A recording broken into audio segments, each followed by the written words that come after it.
বেশ কিছুদিন পরে আজ একটা ফটোশ্যুটের জন্য আমরা চলে আসলাম বাগেরহাটের ষাট গম্বুজ মসজিদে।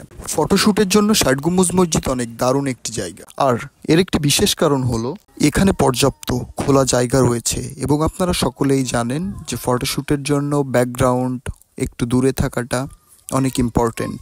ষাট গম্বুজ মসজিদ প্রায় 500 বছরেরও পুরাতন একটি মসজিদ, আর ঢাকা থেকে এর দূরত্ব অনেক বেশি হওয়াতে এখানটাতে খুব একটা কোলাহল থাকে না এবং সব সময় আপনি রিল্যাক্সে যে কোনো কাজ করতে পারবেন। ষাট গম্বুজ মসজিদের পিছনে বেশ চমৎকার বড় একটি লেক রয়েছে। আপনারা যারা লেকে ফটোশ্যুট করতে চান তারাও এখানে অনেক দারুণ দারুণ ফটোশ্যুট করতে পারবেন। এবং এখন যে শাপলা ফুলের সাথে ফটোশ্যুট করার একটি ট্রেন্ড চলছে, আপনারা চাইলে এখানেও অনেক শাপলা ফুল রয়েছে, এখানেও ফটোশ্যুট করতে পারবেন।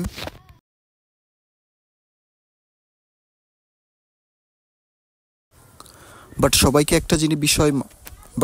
একটা বিষয় মাথায় রাখতে হবে, এটা যেহেতু মসজিদ তাই কোনোভাবেই যেন মসজিদের পরিবেশ নষ্ট না হয় এমন কোনো কাজ করা যাবে না।